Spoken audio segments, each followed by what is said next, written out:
Hello friends, welcome to exam 3। आज हम बात करेंगे आरआरबी एनटीपीसी सीवीटी 2 जो कि आपका मई और जून में एग्ज़ाम होएगा। इस वीडियो में 25 क्वेश्चन होंगे टॉप मैथ के, जैसा कि आपके एग्ज़ाम में पूछे जाएंगे। आप लोग कंटिन्यू प्रैक्टिस करते रहना मैथ और रीजनिंग का, जिससे आपका रीजनिंग और मैथ का लेवल या स्पीड बनी रहे। चलिए शुरू करते हैं। पहला क्वेश्चन है, चावल के मूल्य में 60% की वृद्धि होती है। वास्तविक मूल्य को पुनः स्थापित करने के लिए नए मूल्य को कितना कम करना चाहिए। देखिए, प्रत्येक क्वेश्चन का आपको शॉर्टकट से शॉर्टकट तरीका बताऊंगा, ना कभी आपने देखी होगी ऐसी ट्रिक। ठीक है, तो आपको फटाफट आंसर करना है, जो भी आपकी ट्रिक होगी उसके तरीके से। फिर मैं आपको शॉर्टकट तरीका बताऊंगा। देखिए, यहाँ पर कह रहा है कि चावल के मूल्य में 60% की वृद्धि होती है, तो यहाँ पर हम 60% लिख लेंगे। ठीक है, लिखने के बाद इसको काट देंगे। काटने के बाद यहाँ पर आएगा 3/5। अब आपसे कह रहा है कि यहाँ पर कि 60% की वृद्धि होती है। जब भी वृद्धि की बात हो तो आपको 5 में 3 को ऐड कर देना है और ऊपर लिख देना है 8/5। ठीक है, 8 क्यों लिखा यहाँ पर? 5 में हमने 3 को ऐड किया, ऊपर लिखा। क्यों लिखा 8? क्योंकि आप वृद्धि की बात कर रहे हैं। यदि कमी की बात कर रहा होता तो यहाँ पर हम 5 में से 3 को हटाते, 2 आता, 2 ऊपर लिखता। लेकिन आप वृद्धि की बात कर रहे हैं, कमी की बात नहीं करना है। फिर कह रहा है आपसे वास्तविक मूल्य को पुनः स्थापित करने के लिए, तो यहाँ पर देखिए अंतर कितने का है? 3 का अंतर यहाँ पर है। ठीक है, तो 3 लिखेंगे ऊपर, और यहाँ पर कह रहा है वास्तविक मूल्य, तो वास्तविक मूल्य क्या है? यहाँ पर 8 है, तो 8 को लिखेंगे नीचे यहाँ पर। ठीक है, और यहाँ पर परसेंट से कह रहा है, यहाँ परसेंट में दे रखा है, तो यहाँ पर हम 100 से मल्टीप्लाई कर देंगे। चलिए सॉल्व कर लेंगे, ये हो जाएगा 25/2। तो यहाँ पर मल्टीप्लाई करेंगे 75/2, डिवाइड कर देंगे 2 का 75 में, तो ये हो जाएगा 37/1/2%, या कह सकते हो 37.5 1/2। तो ऑप्शन में आपको यहाँ पर वटे में दे रहा है, तो आपका बी वाला ऑप्शन करेक्ट हो जाएगा। क्लियर है? चलिए अगला क्वेश्चन देख लेते हैं। अगला क्वेश्चन है, एक गांव ने बाढ़ में अपनी 12% बकरियों को खो दिया और शेष का 5% बीमारियों से मर गईं। यदि अब शेष संख्या 8,360 है तो बाढ़ से पहले मूल संख्या क्या थी? देखिए, कोई चीज़ अपने में हमेशा कितनी 100% होती है। ठीक है, हमने यहाँ पर 100% मान लिया। ठीक है, फिर कह रहा है कि आपसे अपनी 12% बकरियाँ खो दी, तो हम 100 में से 12% खो देंगे तो कितना बचेगा? 88% बचेगा। ठीक है, कितना? 88%। फिर कह रहा है शेष का 5%। अब शेष कितनी है हमारे पास? अभी 88 है, तो हम 5 का 88% निकाल लेंगे। चलिए निकाल लेते हैं। 88 का 5%, तो कितना निकल के आएगा? ये यहाँ पर 58 40 40, और यहाँ पर 40 44। ठीक है, और यहाँ पर 100 है, कर देंगे कितना आएगा? 4.4 आ जाएगा। ठीक है, ये आएगा। अब यहाँ पर यदि अब शेष इतना पे, तो यहाँ पे 88 में से हम ये घटा देंगे 44, तो कितना रह जाएगा यहाँ पर? चलिए, इतना क्या कह रहा है ये? शेष 5% मर गई, तो यहाँ पे इतना मर गई 88 में से। अब कितना बचेगा 88 में से? चलिए घटा लेते हैं। 88 में तो ये आएगा 6, और यहाँ पर आएगा 3, और यहाँ पर 8, यानी अब शेष कितनी बची है हमारे पास? 83.6 बची। ठीक है, और आपको यहाँ पर शेष की संख्या यहाँ पर दी गई है, तो ये प्रेजेंट करेगा 83.6, प्रेजेंट करेगा 8,360। ठीक है, अब यहाँ पर दशमलव हटाएंगे तो यहाँ पर 0 ऐड हो जाएगा, और काट देंगे तो पूरा पूरा 100 बार 100 टाइम जाएगा। और अब यहाँ पर कह रहा है कि बाढ़ से पहले मूल संख्या क्या थी, तो यहाँ पे हमने मूल संख्या क्या मानी थी? 100 मानी थी, तो 100 से यहाँ पर हम मल्टीप्लाई कर देंगे, कितना हो जाएगा? 10,000। तो 10,000 किस ऑप्शन में है आपका? 10,000 थी बाढ़ से पहले। किस ऑप्शन है? बी ऑप्शन में, तो बी वाला ऑप्शन करेक्ट हो जाएगा। क्लियर है? समझ में आया? चलिए अगला क्वेश्चन देख लेते हैं। एक व्यक्ति अपनी आय का 75% व्यय करता है, उसकी आय में 20% की वृद्धि होती है और उसके व्यय में भी 10% की वृद्धि होती है। उसकी बचत प्रतिशत वृद्धि ज्ञात कीजिए। देखिए, मैंने आपको बताया था अगले क्वेश्चन में, कोई चीज़ अपने में 100% होती है या 100% होती है। ठीक है, फिर कह रहा है कि 75% व्यय करता है। व्यय का मतलब होता है खर्च। क्या होता है? खर्च, या व्यय कह सकते हो आप लोग। ठीक है, क्या होता है यहाँ पर लिख देते हैं? खर्च। अब कोई व्यक्ति जिसकी आय यानी इनकम कितनी है? 100 है, यहाँ पे हमने 100 मान ली। ठीक है, 100 है। ठीक है, तो 75% खर्च करता है, तो बचाता कितना होगा? ओब्वियसली 25% बचाता होगा। ठीक है, तो यहाँ पर बचत कितनी है? 25% है। फिर कह रहा है आपसे उसकी आय 20% की वृद्धि होती है, तो यहाँ पर 100% हमने माना है, तो 20% की वृद्धि होगी, कितना हो जाएगा 120 हो जाएगा। ठीक है, समझ में आया। फिर आपसे कह रहा है कि यहाँ पर उसके व्यय में भी 10% की वृद्धि होती है, तो यहाँ पर खर्च या कह सकते हो व्यय में 10% की वृद्धि हो रही है, तो 75 का यहाँ पर हम 10% निकाल लेंगे। ठीक है, चलिए निकाल लेते हैं, कितना निकल के आएगा, ये आएगा 7.5। अब यहाँ पर देखिए वृद्धि की बात कर रहा है। ठीक है, तो हम 75 में 7.5 जोड़ देंगे, तो जोड़ेंगे कितना होगा 825 हो जाएगा, जोड़ेंगे। ठीक है, अब यहाँ पर देखिए यहाँ पर 100 था, तो यहाँ पर 75 और 25 मिलकर 100 हो रहा था, तो ऐसे भी यहाँ पर 120 है, तो यहाँ पर 82 है, तो यहाँ पर कितना जोड़े बचत, तो 120 हो जाए, तो यहाँ पर 66.5 जोड़ेंगे। फिर आपसे कह रहा है कि उसकी बचत में वृद्धि से वृद्धि ज्ञात कीजिए, तो आप लोग देख पाओगे यहाँ पर वृद्धि ज्ञात करना है यहाँ पर। ठीक है, तो कितना हो रहा है यहाँ पर वृद्धि बचत में 7.5 की वृद्धि हो रही है, और यहाँ पर घटा देंगे 25 में से, और यहाँ पर 25 नीचे आएगा क्योंकि यहाँ पर मूल 25 है। ठीक है, चलिए यहाँ पर बन नहीं रहा तो यहाँ पर कर देते हैं 37.5 माइनस 25, और नीचे आ जाएगा आपका 25, कितना आएगा 25, क्योंकि मूल 25 ऊपर रखा है, वृद्धि हुई ना। अब यहाँ पे प्रतिशत में गिरा रहा है, तो यहाँ पर 100 से मल्टीप्लाई कर देंगे, तो कितना हो जाएगा, ये हो जाएगा कितना 5.21 और यहाँ पर 25। ठीक है, तो यहाँ पर 100 से मल्टीप्लाई पहले से था, और 25 को 100 हो जाएगा यहाँ पर, और दशमलव करोगे तो यहाँ पर 10 आ जाएगा, यहाँ पर कर लेते हैं, तो ये काट जाएगा यहाँ पर 2/5, और 5 से काट देंगे कितना आएगा 25, यानी आपका 50% करेक्ट आंसर हो जाएगा। किस ऑप्शन में, बी ऑप्शन में, तो बी ऑप्शन करेक्ट हो जाएगा। 25 मल्टीप्लाई 2 करेंगे 50 आ जाएगा। क्लियर है, चलिए सिंपल क्वेश्चन था। अगला क्वेश्चन देख लेते हैं। एक वृत्त का क्षेत्रफल 616 वर्ग मीटर है, इसका व्यास ज्ञात कीजिए। देखिए वृत्त का क्षेत्रफल होता है पाई आर स्क्वायर, सभी को पता ही होगा, और आपको क्षेत्रफल दे रखा है कितना 616। पाई का मान कितना होता है 22/7 होता है, सभी को मालूम होगा। ठीक है, तो यहाँ पर हम 22 से काट देंगे, चलिए 2 से काटते हैं, तो ये कितना 11 बार जाएगा, और यहाँ से काटते हैं 2 6 0 8 16, 11 से काटेंगे तो 11 दूनी 22, और यहाँ पर 88, इसका मल्टीप्लाई कर देंगे कितना हो जाएगा आर स्क्वायर बराबर हो जाएगा 196। अब यहाँ पर देखिए स्क्वायर है, अंडर रूट इस पर चढ़ जाएगा, इसको हटा देंगे, तो ये कितना हो जाएगा आर बराबर कितना हो जाएगा 14 हो जाएगा। ठीक है, अब आपसे व्यास पूछ रहा है, तो आपको पता है कि त्रिज्या इक्वल टू यानी आर इक्वल टू क्या होता है, व्यास बटे 2 होता है। ठीक है, त्रिज्या हमें पता है कितनी है 14 है। ठीक है, तो व्यास कितना निकल के आ जाएगा आपका, व्यास बराबर 2, तो व्यास इक्वल टू हो जाएगा 28 मीटर, कितना हो जाएगा 28 मीटर, करेक्ट आंसर हो जाएगा। क्लियर है, तो आपका सी ऑप्शन में शो कर रहा है। अगला क्वेश्चन देख लेते हैं। देखिए यहाँ पर कुछ नंबर दिए गए, कॉमा लगाकर आपको माध्यक, बहुलक और माध्य ज्ञात करना है। ठीक है, देखिए माध्यक ज्ञात करने के लिए कुछ नहीं करना होता, जितने नंबर होते हैं उनको ऐड कर लेते हैं। चलिए आपको दिखाते हैं माध्यक, पहले हम ज्ञात कराते हैं। ठीक है, तो 9 5 8 9 और 9 + 7 + 8 + 9 और +8। अब कितनी संख्या है टोटल, ये है 9 संख्या टोटल, जैसा कि यहाँ पर लिखा हुआ है। ठीक है, देख पा रहे होंगे। ठीक है, 9 संख्याएं, तो 9 से हम डिवाइड कर देंगे, जोड़ेंगे कितना हो जाएगा यहाँ पर 9 5 8 9 9 7 8 9 8, यानी कितना हो गया 72 हो गया। जोड़ लेना आप लोग, तो यहाँ पर 9 से हम डिवाइड कर देंगे। 9 यहाँ पे कहाँ से आया, क्योंकि 9 संख्याएं 1 2 3 4 5 6 7 8 9, तो ये 9 नीचे रखेंगे माध्यक निकालने के लिए, कर देंगे तो कितना आएगा 8, यानी 8 आपका माध्यक निकल के आ गया। तो 2 ऑप्शन आपके कट गए, क्योंकि 2 ऑप्शन में यहाँ पर दिया गया है। ठीक है, बहुलक कैसे ज्ञात करते हैं, बहुलक ज्ञात करने के लिए कुछ नहीं करना होता है, जो संख्या सबसे ज़्यादा बार रिपीट होती है वो कहलाती है बहुलक। जैसा कि यहाँ पर देख पा रहोगे 9 नंबर यहाँ पर 4 बार रिपीट हुआ है, और 8 3 बार रिपीट हुआ है, यानी आपका बहुलक हो जाएगा 9। ठीक है, तो यहाँ पे हमने बहुलक भी निकाल लिया। ठीक है, अब यहाँ पे माध्य कैसे निकालते हैं, मीन कैसे निकालते हैं।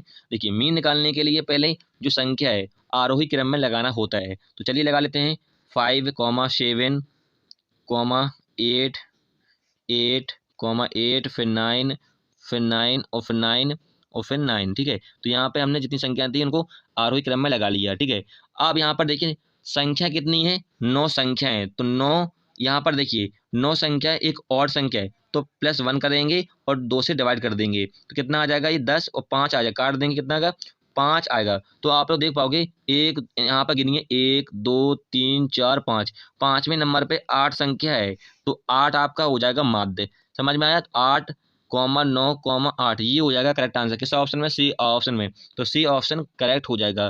क्लियर है? चलिए अगला क्वेश्चन देख लेते हैं।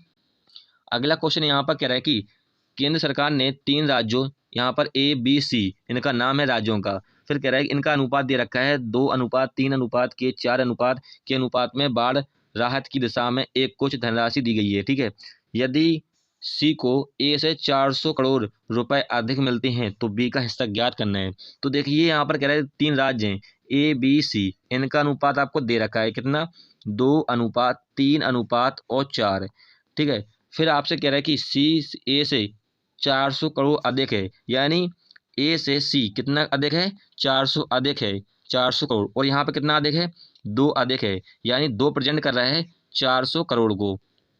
तो 2 से काट देंगे। 2 कहाँ से आए? क्योंकि इनका अंतर 2 दे रखा है। कितना अधिक है यहाँ पे? कि 2 अधिक है। ठीक है, तो काट देंगे। यहाँ पर 2 प्रेजेंट कर रहा है 400 को, तो यहाँ पर 200 हो जाएगा। ठीक है, फिर आपसे कह रहा है कि बी का हिस्सा ज्ञात कीजिए। तो बी का कितना, यहाँ पर कितना है? 3 है, तो 3 से डिवाइड कर देंगे। यहाँ पर कितना हो जाएगा? 600 करोड़ बी का हिस्सा हो जाएगा। तो किस ऑप्शन में? सी ऑप्शन में। तो सी ऑप्शन करेक्ट होगा। क्लियर है? चलिए अगला क्वेश्चन देख लेते हैं। यदि 13,500 रुपये को 2 वर्षों के लिए साधारण ब्याज की 12.5% पर जमा किया जाता है तो परिपक्वता मूल्य क्या होगा? जब भी परिपक्वता ज्ञात करना हो, ठीक है, आपको सब कुछ दिया गया है, आपको कुछ नहीं करना है, सिर्फ फॉर्मूला में वैल्यू को पुट करना है। ठीक है, फॉर्मूला क्या होता है? S I equal to P R T upon 100, ये होता है फॉर्मूला। तो यहाँ पर देखिए पी यानी मूलधन कितना है? 13,500, ये दे रखा है। ठीक है, फिर आपसे टाइम कितना दे रखा है? 2 वर्ष, और यहाँ पर रेट परसेंट यानी आर दर कितना दे रखा है? 12.5।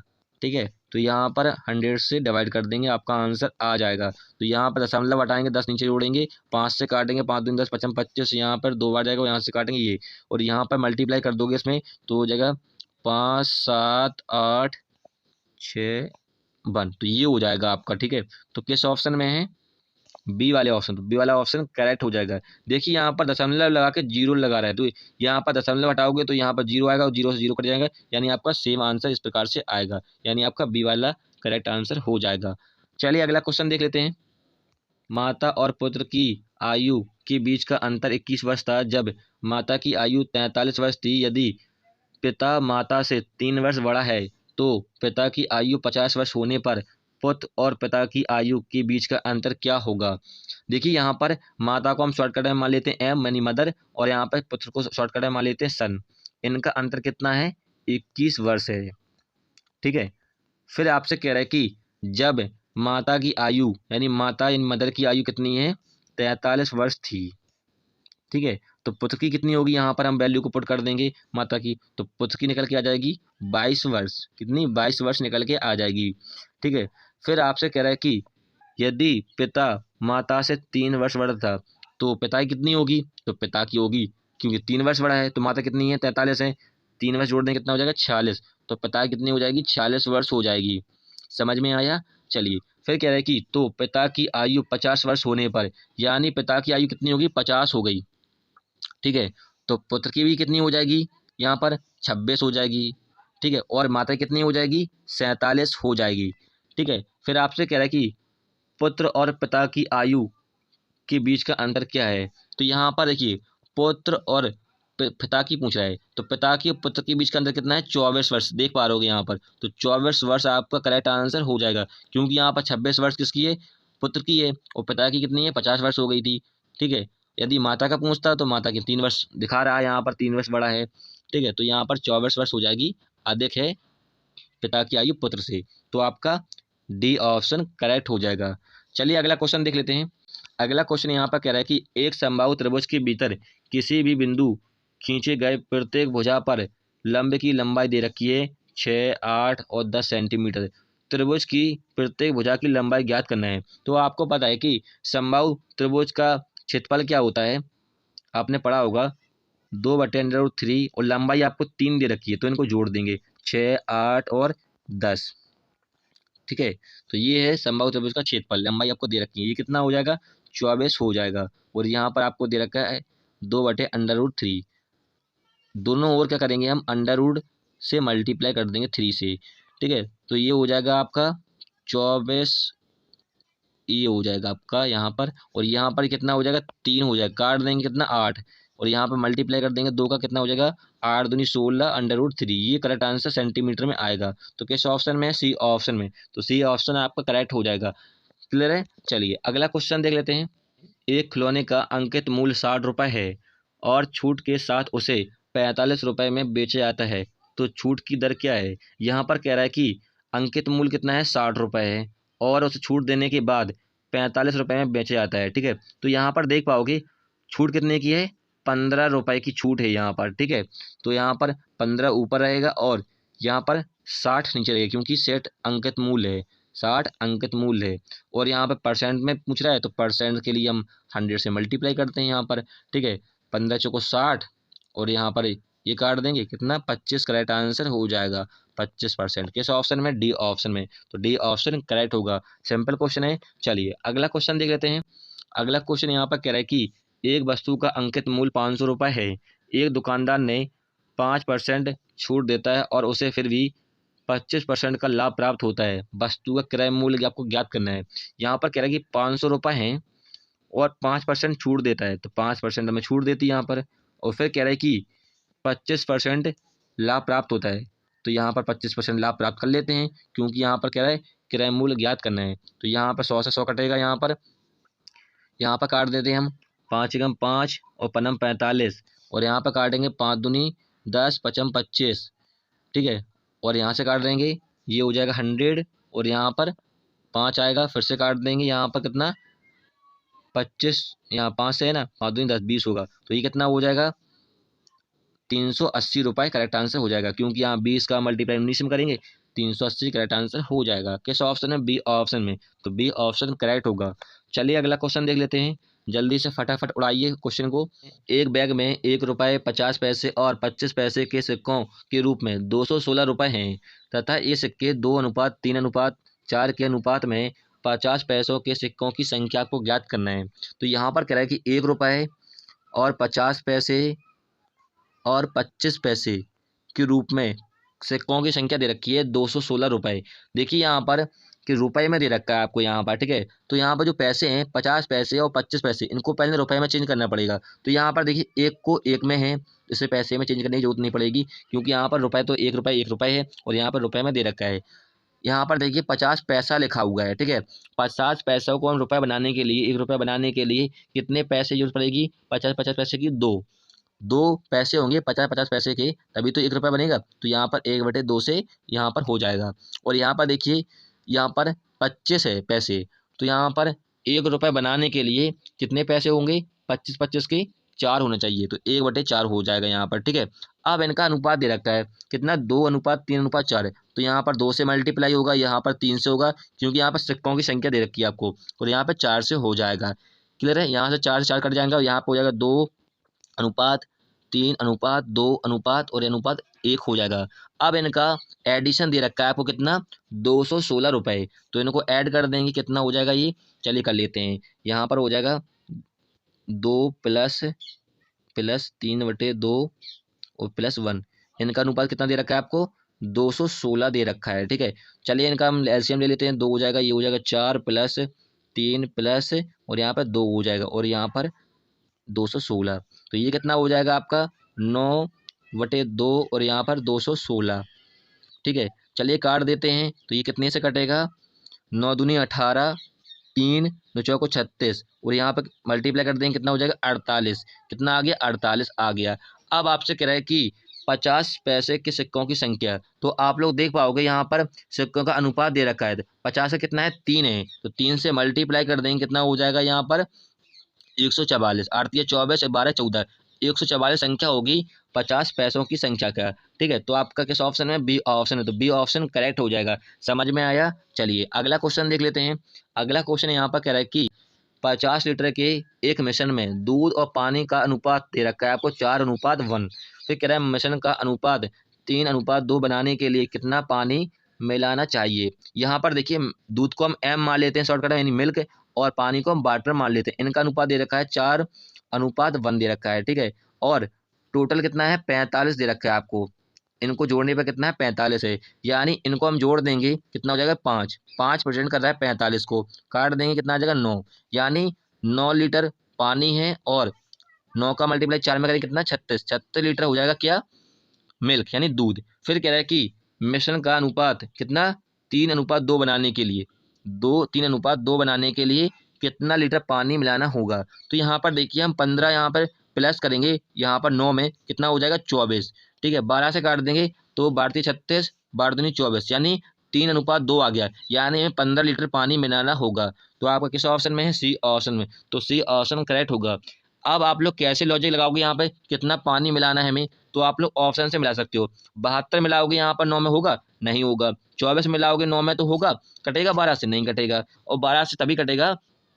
और यहाँ पर देखिए यहाँ पर दशमलव में नहीं कटेगा, यानी आपका सी वाला ऑप्शन करेक्ट होगा। ऐसे भी आप चेक कर सकते हो, पहले 72 9 में जोड़ दोगे तो काटोगे फिर कटेगा नहीं कटेगा, क्योंकि यहाँ पर 36 है और यहाँ पर 72 बहुत ज़्यादा हो जाएगा। 24 करोगे आप लोग तो नहीं, यहाँ पर 9 है पहले से, तो यहाँ पर आपका सी ऑप्शन करेक्ट हो जाएगा। ऐसे भी चेक कर सकते हो। चलिए अगला क्वेश्चन देख लेते हैं।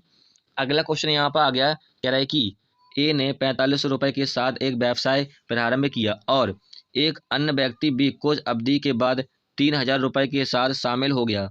यदि वर्ष के अंत में लाभ 2:1 के अनुपात में विभाजित किया गया तो बी कितने समय बाद व्यवसाय में शामिल हुआ। तो यहाँ पर कह रहा है ए कितना 4500 रुपये लेकर शामिल हुआ व्यवसाय में, फिर कह रहा है कुछ समय बाद बी आया 3000 रुपये लेकर शामिल हुआ व्यवसाय में, ठीक है। फिर कह रहा है यदि वर्ष के अंत में उनका लाभ 2:1 में दे रखा है, ठीक है। देखिए यहाँ पर कह रहा है कि वर्ष के अंत में, तो वर्ष में कितने महीने होते हैं 12, तो यहाँ पे 12 से मल्टीप्लाई होगा। फिर कह रहा है कितने समय बाद, तो हमें बी का पता ही नहीं कितने समय बाद, तो यहाँ पर पहले हम रेशियो निकालें, क्योंकि यहाँ पर रेशियो में दे रखा है, तो रेशियो निकाल लेते हैं। 2 से भी 2 बिंदी काटेंगे, 5 से काटेंगे, पन्ना 45 और 6 बार जाएगा, फिर से काटेंगे 3 को 9 3 दूनी 6, यहाँ से फिर काटेंगे 12 जाएगा 6, यानी यहाँ कितना आया 18 आया और यहाँ पर 1 आया। तो आप लोग देख पाओगे यहाँ पर हमें 2:1 लाने के लिए हमें यहाँ पर कितना लेना चाहिए 9 आएगा, तभी काटेंगे 9 से काटेंगे तो 2 बार जाएगा यानी 2:1 आ जाएगा, यानी यहाँ पर 9 आना चाहिए। तो 9 यहाँ पर आ गया, तो यहाँ पर देख पाओगे यहाँ पर हमने 12 मंथ, तो यहाँ पर 9 मंथ, यानी कितने का अंतर है 3 मंथ का अंतर है, यानी यहाँ पर 3 महीने बाद आया बी। तो किस ऑप्शन है पहले ऑप्शन, पहला ऑप्शन आपका करेक्ट हो जाएगा। समझ में आया। चलिए अगला क्वेश्चन देख लेते हैं। एक हौज में 2 नल हैं जो इसे क्रमशः 12 मिनट और 15 मिनट में भरते हैं, और एक निकास नल है। जब सभी तीनों नल एक साथ खोल दिए जाते हैं तो खाली हौज को भरने में 20 मिनट लगते हैं। निकास नल को इसे खाली करने में कितना समय लगेगा। यहाँ पर कह रहा है 2 नल हैं, तो 2 नल को हम ए और बी मान लेते हैं, और कह रहा है कि 12 मिनट में भर रहा है और 15 मिनट में भरते हैं एक हौज को, ठीक है। फिर कह रहा है एक निकास नल है, निकास नल को हम सी मान लेते हैं शॉर्टकट में, ठीक है। फिर कह रहा है कि जब तीनों नल एक साथ खोल दिए जाते हैं, यानी ए प्लस बी प्लस सी, ये तीनों नल एक साथ खोल दिए जाते हैं तो 20 मिनट में भरते हैं, यानी सी खाली कर रहे हैं और ए भी भर रहे हैं, ठीक है। तो 20 मिनट लगते हैं हौज को भरने में।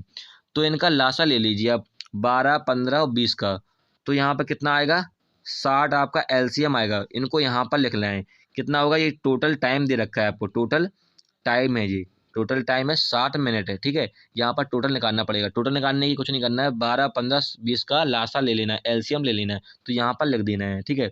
अब यहाँ पर 12 का डिवाइड करेंगे हम ए में, कितना आएगा 12 पंचे 60, और हमें ए के सीध में लिखना है यहाँ पर, ठीक है। ये इफिशियंसी यानी क्षमता, कितनी पावर से या कितनी स्पीड से खाली कर रहे हैं, ठीक है। 15 का डिवाइड करेंगे 60 में, कितना आएगा 15 चौको 60, और यहाँ पर लिखना है आपको यहाँ पर बी के सीध में। अब यहाँ पर देखिए अभी हमें सी का पता नहीं है, ठीक है, सी का हमें पता नहीं है कि कितने मिनट में खाली है, तो सी का कुछ नहीं करेंगे। अब यहाँ पर देखिए ए प्लस बी और सी का यहाँ पर दे रखा है 20 मिनट, तो 20 का हम डिवाइड करेंगे, भाग देंगे 60 में, कितना जाएगा 3 बार जाएगा, तो यहाँ पर 3 आ गया। अब आपको पता है कि जो नल भरते हैं उनको हम प्लस में रखते हैं और जो खाली करते हैं उन्हें हम रखते हैं माइनस में, ठीक है। अब आप लोग देखिए यहाँ पर 3 आया, तो इनको जोड़ेंगे कितना होगा 9 होगा। अब यहाँ पर क्या घटाया जाए कि यहाँ पर 3 आ जाए, तो यहाँ पर 6 घटा देंगे 9 में से, यहाँ प्लस में है ना यहाँ पर 9, और यहाँ पर 6 आएगा, क्यों आएगा क्योंकि यहाँ पर 3 है, तो हम 9 में से 6 घटाएंगे 3 आ जाएगा, तो यहाँ पे हमें 6 करना पड़ेगा, तभी तो हमें 3 आएगा, यहाँ पर 3 आएगा क्योंकि यहाँ पर 6 है, ठीक है। तो यहाँ पर देखिए आ गया। अब हमें सी का पता लग गया, ठीक है। अब हम सी का भाग 60 में देंगे तो हमें सी का पता लग जाएगा कि निकास नल कितने समय में खाली कर रहा है। चलिए 6 का डिवाइड कर लेते हैं, 60 में कितना आएगा, 10 मिनट जाएगा, यानी 10 मिनट में खाली करेगा सी। किस ऑप्शन में, डी ऑप्शन में। तो डी ऑप्शन करेक्ट होगा। एक बार ट्रिक को आप लोग समझ लेना है, फिर आपको कभी दिक्कत नहीं पड़ेगी, ठीक है। चलिए अगला क्वेश्चन देख लेते हैं। अगला क्वेश्चन यहाँ पर कह रहा है कि 12 व्यक्ति एक कार्य को 18 दिन में पूरा करते हैं। कह रहा है कि 12 व्यक्ति हैं, एक कार्य को 18 दिन में करते हैं। फिर कह रहा है कि उनके कार्य प्रारंभ करने के 6 दिन बाद 4 व्यक्ति और शामिल हो जाते हैं। तो यहाँ पर कितने व्यक्ति थे, 12 थे, 4 और शामिल हो जाते कितने हो जाएंगे, 16 हो जाएंगे। फिर आपसे कह रहा है कि उनके साथ शामिल हो जाते हैं गए शेष कार्य को। तो आप लोग देख पाओगे इन्होंने 18 दिन कर सकते हैं काम को पूरा। फिर उन्होंने कितने काम दिन का किया था, 6 दिन काम किया था, तो 6 यहाँ पर हो जाएगा। तो यहाँ पर कितना हो जाएगा, 1/3 हो जाएगा, यानी इन्होंने 1/3 काम को पूरा कर लिया था। अब शेष कितना बचा, तो 2/3 काम बचेगा, यहाँ पर बचेगा ना। यहाँ पर क्या है, शेष कार्य को पूरा करने में, तो यहाँ पर 1/3 तो काम हो गया पूरा, तो कितना बचा, 2/3 बचा। तो यहाँ पर 2/3 से डिवाइड करेंगे और फिर वे कितने दिन में करेंगे या कितने दिन लगेंगे, तो यहाँ पर दिन को मान लेते हैं डी। अब इसको सॉल्व करोगे आपका आंसर आ जाएगा। तो 3 तो जाएगा ऊपर, ठीक है, 2 से काटेंगे यहाँ पर 8, और यहाँ से 3 ऊपर गए थे, यानी 3 से 1 को काटेंगे तो ये कितना कटेगा, 4 वीर, ठीक है। और यहाँ पर फिर से काटेंगे, 4 दूनी 8, 2 से फिर काटेंगे 9, यानी डी इक्वल टू 9 डे में करेंगे वे तीनों मिलकर, यानी 9 दिन में। तो आपके किस ऑप्शन में है, डी ऑप्शन। तो डी ऑप्शन करेक्ट हो जाएगा। क्लियर है। चलिए अगला क्वेश्चन देख लेते हैं। अगला क्वेश्चन यहाँ पर कह रहा है कि कुछ संख्या दी गई और बताना है आपको चौथा अनुपातक क्या होगा। चौथा अनुपातक ज्ञात करने के लिए फॉर्मूला होता है B/C/A। तो यहाँ पर देखिए जो ए वाली है ये बी है और ये सी है और ए है, तो आपको कुछ नहीं करना है, 28 × 160/336, ठीक है। ये सॉल्व कर लोगे आपका आंसर आ जाएगा, क्योंकि बी संख्या ये वाली है और सी ये है और ए वाली, और ये होता है फॉर्मूला जब चौथा अनुपातक ज्ञात करना है। यदि माध्यक पूछता है कि माध्य अनुपात ज्ञात करना है, तो फॉर्मूला होता है A/B√, ये होता है माध्य ज्ञात करने के लिए, यानी माध्य अनुपातक ज्ञात करने के लिए, ठीक है। इसको सॉल्व करोगे तो चलिए सॉल्व कर लेते हैं। 2 एकम 2 तो 4, और यहाँ पर आएगा 2 एकम 2 तो 6 और 2 16।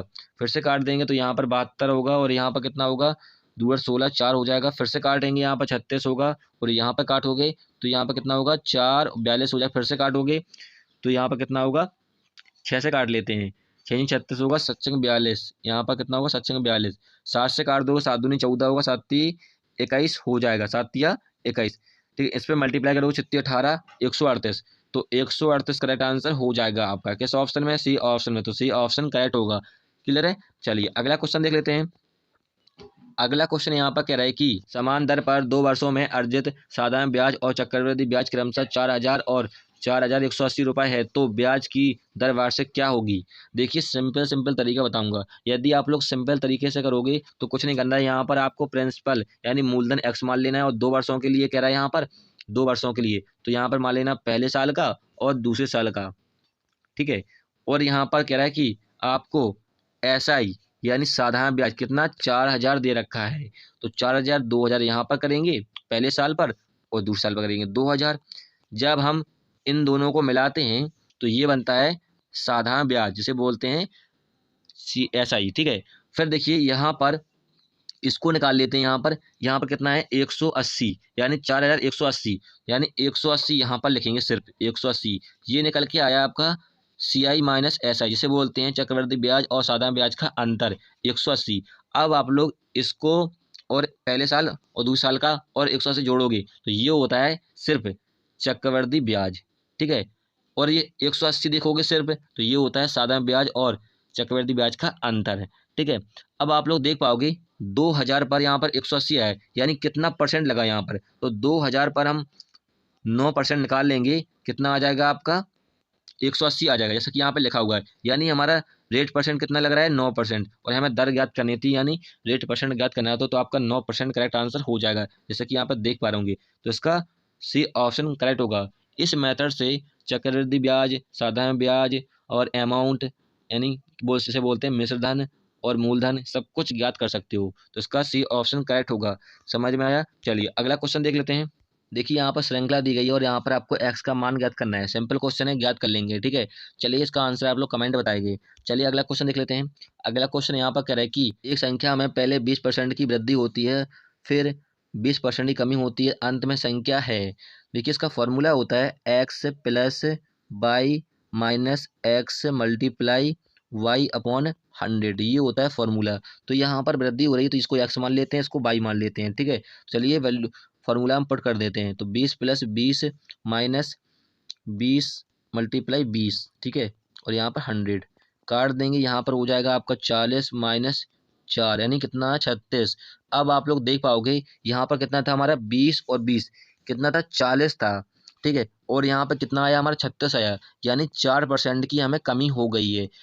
किस ऑप्शन में, पहले ऑप्शन है, तो पहला ऑप्शन करेक्ट हो जाएगा। सिंपल तरीका है। चलिए अगला क्वेश्चन देख लेते हैं।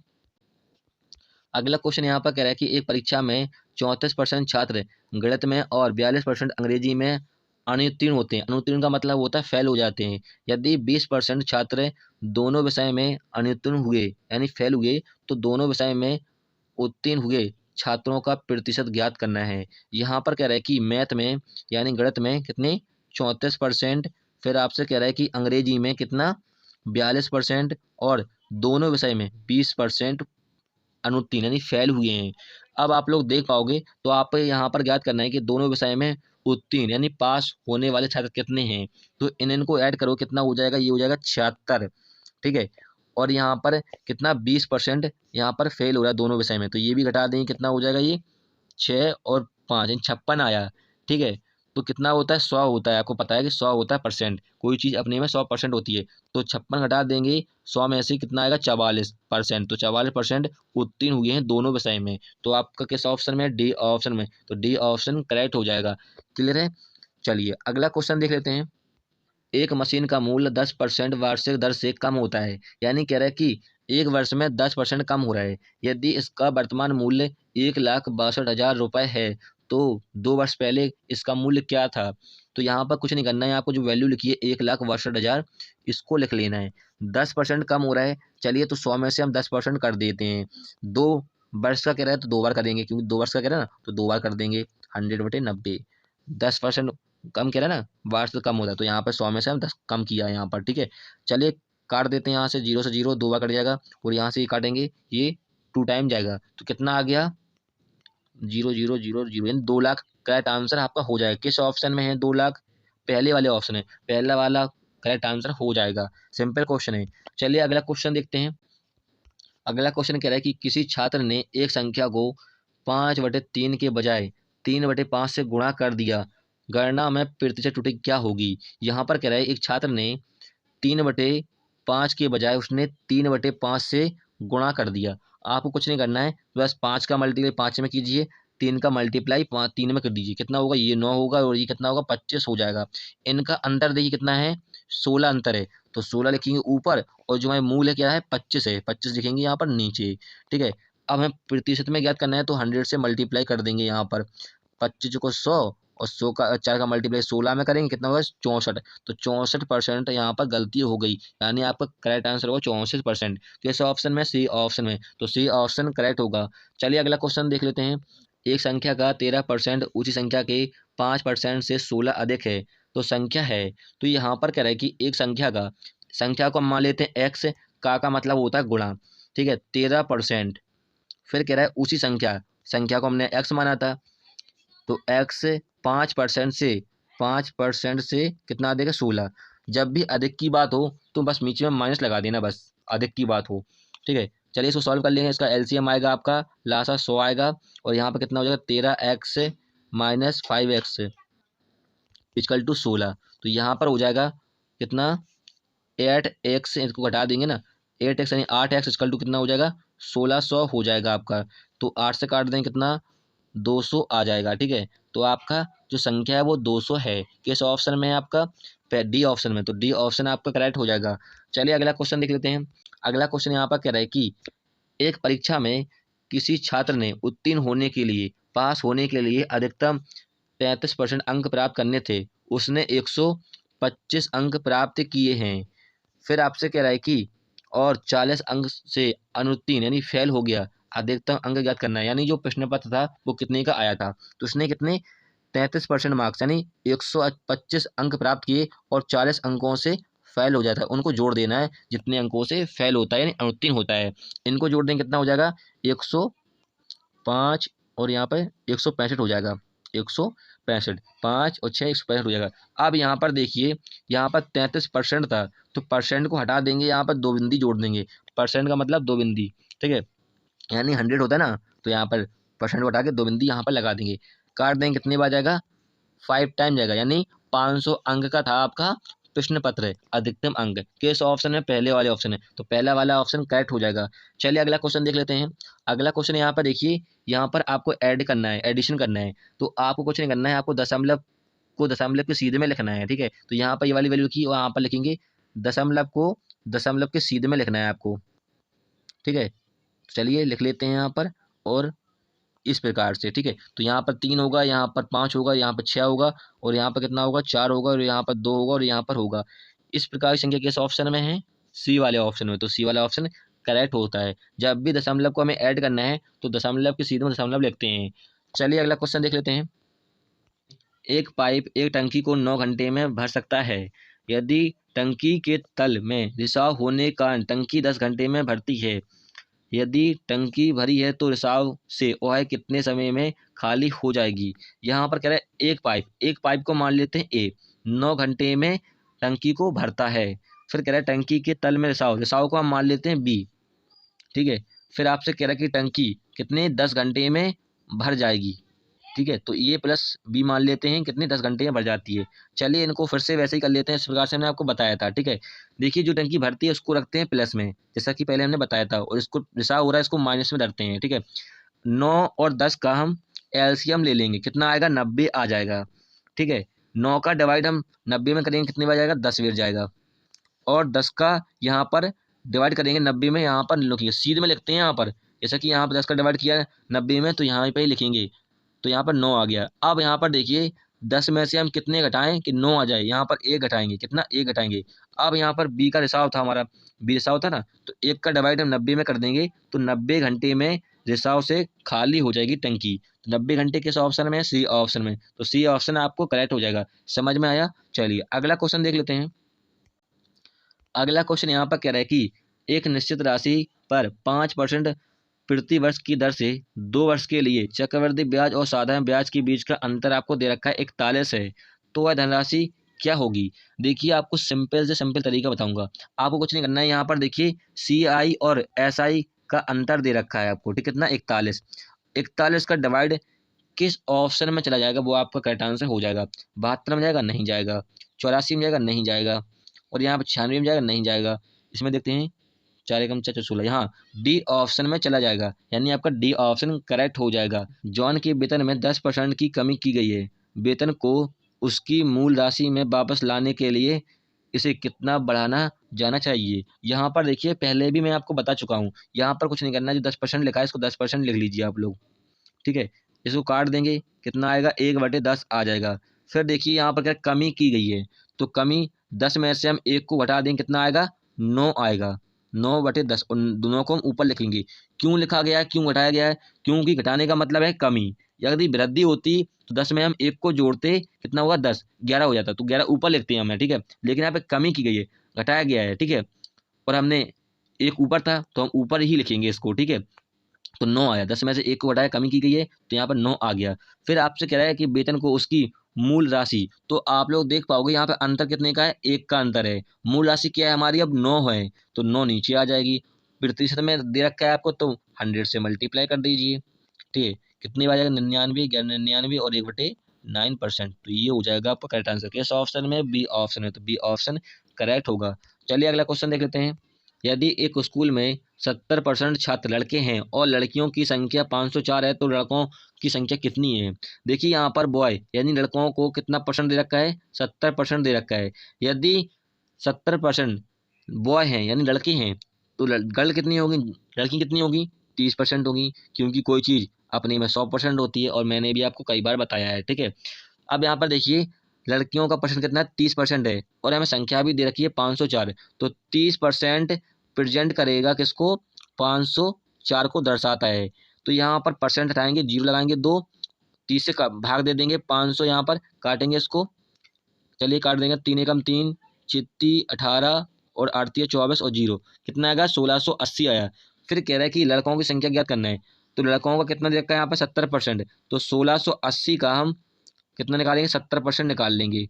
चलिए निकाल लेते हैं, 2 बिंदी से 2 बिंदी काटेंगे, इतना क्या हो जाएगा 8 से 56, 6, 7 और 11 कितना आ गया 1176। किस ऑप्शन में है, पहले वाले ऑप्शन में। तो पहला वाला ऑप्शन करेक्ट हो जाएगा। समझ में आया। चलिए अगला क्वेश्चन देख लेते हैं। 27 संख्याओं का औसत 60 है। यदि एक संख्या को 28 से 82 में बदल दिया जाए तो औसत क्या होगा।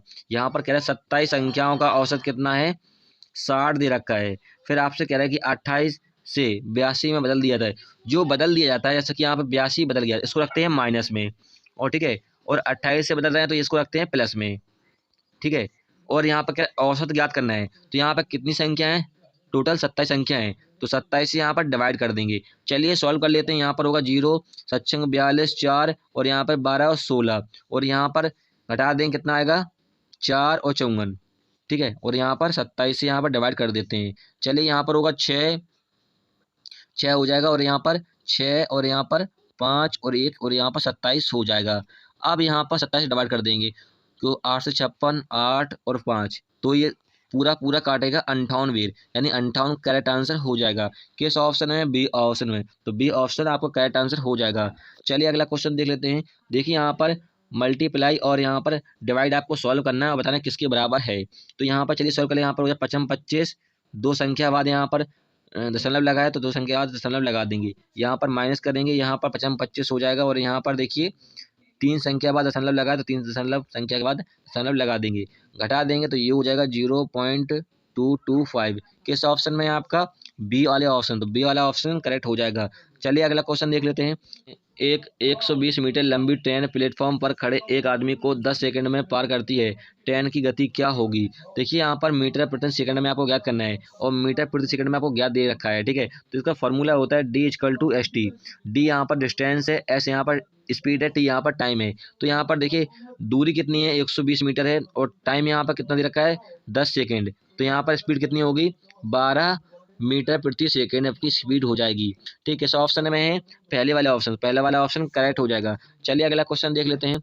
अगला क्वेश्चन यहाँ पर कह रहा है 5 वस्तुओं का विक्रय मूल्य 3 वस्तुओं के क्रय मूल्य के समान है, तो लाभ या हानि आपको ज्ञात करना है। यहाँ पर कह रहा है कि 5 वस्तुओं का विक्रय मूल्य यानी सेलिंग प्राइस कितनी 3 क्रय मूल्य के समान है, 3 वस्तुओं के क्रय मूल्य के समान है। तो यहाँ पर फॉर्मूला क्या होता है, SP डिवाइड क्या होता है CP। तो यहाँ पर कर लेंगे SP CP यानी सेलिंग प्राइस और कॉस्ट प्राइस इक्वल टू 3/5। अब आप लोग यहाँ पर देखिए डिफरेंट कितने का है, 2 का डिफरेंट है, तो 2 रहेगा ऊपर और जो हमारा क्रय मूल्य होता है नीचे रहता है, ठीक है। और यहाँ पर प्रतिशत में याद करना है तो 100 से मल्टीप्लाई कर देंगे, काट देंगे, कितनी बार जाएगा यहाँ पर 2 बार जाएगा, यानी कितना हुआ 40% की हमें हानि हुई है, ठीक है। तो किस ऑप्शन में है, डी ऑप्शन। तो डी ऑप्शन आपका करेक्ट हो जाएगा। चलिए अगला क्वेश्चन देख लेते हैं। अगला क्वेश्चन यहाँ पर कह रहा है कि 300 ग्राम चीनी के घोल में 40% चीनी है, घोल में 50% चीनी बनाने के लिए इसमें कितनी चीनी मिलानी जानी चाहिए। यहाँ पर कह रहा है कि 30 ग्राम यहाँ पर चीनी के घोल में कितना 40% चीनी है, ठीक है। तो यहाँ पर हम चलिए 40% निकाल लेते, कितना हो जाए 120, ठीक है। यानी घोल कितना है 180 घोल होगा, चीनी कितनी है 120 है। अब यहाँ पर कह रहा है कि घोल में हमें 50% चीनी बनाने के लिए, ठीक है। तो यहाँ पर क्या 50% हम निकाल लेंगे, तो 50 निकाल लेंगे, यहाँ पर 100 ऊपर हो जाएगा, 50 नीचे, काट देंगे यहाँ 0 0, और यहाँ पर हम काटेंगे, कितनी बार जाएगा 360, ठीक है। अब आप लोग देख पाओगे यहाँ पर 300 ग्राम थी, यहाँ पर 300 ग्राम थी, और यहाँ पर कितना है 360, यानी हमें चीनी कितनी मिलानी चाहिए 60 ग्राम चीनी मिलाना चाहिए, ठीक है। तो आपका 60 ग्राम करेक्ट आंसर हो जाएगा। किस ऑप्शन है, पहले वाले ऑप्शन है, तो पहला वाला ऑप्शन करेक्ट होगा। चलिए फ्रेंड्स, हमने यहाँ पर 35 क्वेश्चन सॉल्व कर लिए हैं मैथ के, जो कि RRB NTPC CVT 2 के लिए इम्पोर्टेंट थे। इसी प्रकार से आपके एग्जाम में क्वेश्चन पूछे जाएंगे। वीडियो अच्छी लगे, हेल्पफुल लगे, तब उसे लाइक कीजिएगा। फिर मिलेंगे नेक्स्ट वीडियो में। जय हिंद।